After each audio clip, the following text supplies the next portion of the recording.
You know, it was something about first generation going to college. These kids were so proud when they could say, I graduated from George Mason and know they were the first generation.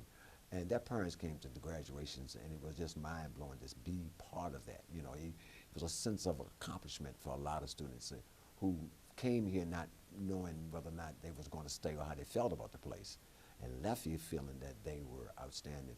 Kids like Chucky Moore, who were young guys who came from inner city, who successfully uh, journeyed, navigated through Mason's courses, and they didn't get no leeway, there wasn't no there wasn't no remedial courses. You had to tough it out like everybody else. But I think that they are so much proud of what they got because they know George Mason can stack up against anybody. So when they went into the workforce, they felt that they could do what they wanted to do. And that's what I was looking for, that sense of I'm ready to take on what's next. And some of them move right on into those things. I think Steve Neal is a classic example of a guy who says, hey, ain't nothing too big out there for me. And that to me was a good feeling. So what sort of special things did you do to help them stay in? Uh, Everything from pretending I could dance like them, party with them. Steve Neal said that you thought you could play basketball. Yeah. I'm going up against a 6'8" guy, weigh 270, trying to go past him, getting smacked up into the bleachers going, that's okay, I'm coming back again.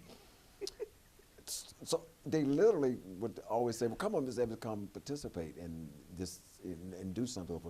I was always a guy that stayed in good shape, so I ran, I jogged, but I think the whole thing was being available. If you really was going to be successful, they had to know that you was available. If they said they was gonna come past your office and I'm gonna be out to 7:30, I need to talk to you. You know, you get off at 5. You had to stay to 7:30, because if something went down and they're gonna say, well, you weren't there, then you're gonna get.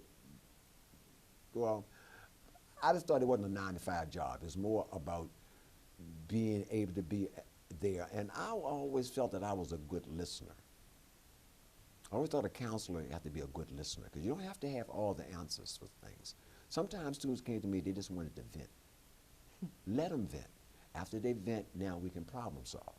But they needed somebody to be a sounding board. They needed somebody who they felt that would listen to them, whether it was, even if it was their fault for why they were behind academically, or their relationship with a person was bad, or they were dating for the first time. A lot of these kids, it's the first time they was really living outside of the home. They were dealing with social issues, you know, relationships, boyfriend, girlfriend, working part-time.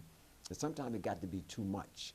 So once they came in and let it out, then I could say, let's organize that time management. Let's talk about how we can get these things done and focus on one thing at a time.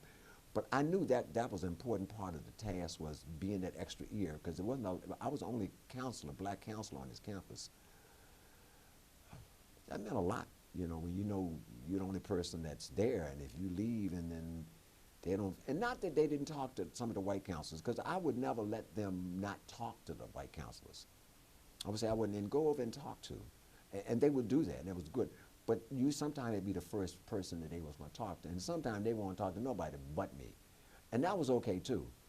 But I didn't baby them. I just allowed them to say, let's work together on, and I think that the word got out that Mr. Evans, go talk to Andy. People said, go talk to Andy. So that's why I set up the guy named Dennis Webster. He was in the council, and he was also a black counselor, by the way. He was here also.